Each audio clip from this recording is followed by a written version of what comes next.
The world is moving at an unprecedented rate in history. And for some people, that's hugely exciting.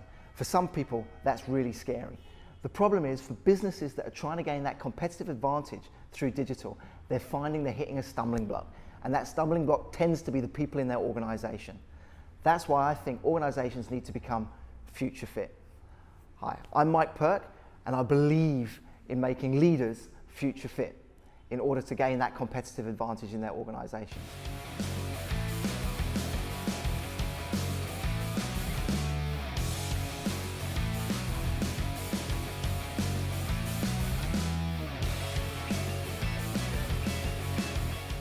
So in order for organizations to win tomorrow's game, what is required from digital leaders to become future fit? Well, there are lots of things, lots of attributes, lots of actions. But the research shows that there are key things that if you focus on are going to make the difference between success and failure.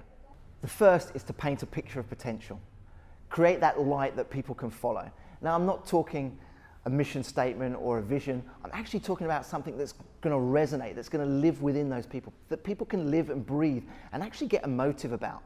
That's hugely critical if you want teams to follow you on that journey. Secondly, they need to lead with optimism. No longer can leaders take a team forward by saying, if we don't change, this business is no longer going to exist in a year's time. You're going to have people follow you for 2 months, 3 months, then the culture's going to suffer, they're all going to get depressed, they're all going to leave. That's what happens. You've got to paint this picture and then drive it forward and be excited and get that excitement coming through. That optimism needs to lead the way. Thirdly, it's about communication. That's obvious. It's critical, but it can no longer be about that amazing 10-minute talk once every 5 months or those posters on a wall. We need to stop this rhetoric and actually become heavy chefs. We need to do. And that leads me to the fourth thing, culture. It's critical. You have to change the ways in which you do things. And that's not just about how you behave, but putting the systems in place that allow the culture that you need to succeed. Look, I love some of the structures of our legacy organizations of the 20th century. I'm OCD, so give me a hierarchy any day. Give me order, give me KPIs. But the reality is, in this fast-changing world, it just doesn't work anymore. It doesn't support the innovation that's required from organizations to move forward. So you've got to put those things in place. And that requires some difficult decisions. That requires some letting go. That requires some new behaviors from the leadership team. It requires your CFO to go, it's okay if you lose some money there, while we understand this, while we learn and see what wins and what doesn't win. And finally, they need to focus decisions on values, not on technology. This happened back in the early days. I remember building websites for clients back in the late 90s, just because websites were what we needed to build. And look what happened with the bubble there. People were investing money because it was technology. And those decisions are being made again in organizations. They're just following the tech, they're following the trend because they feel they have to.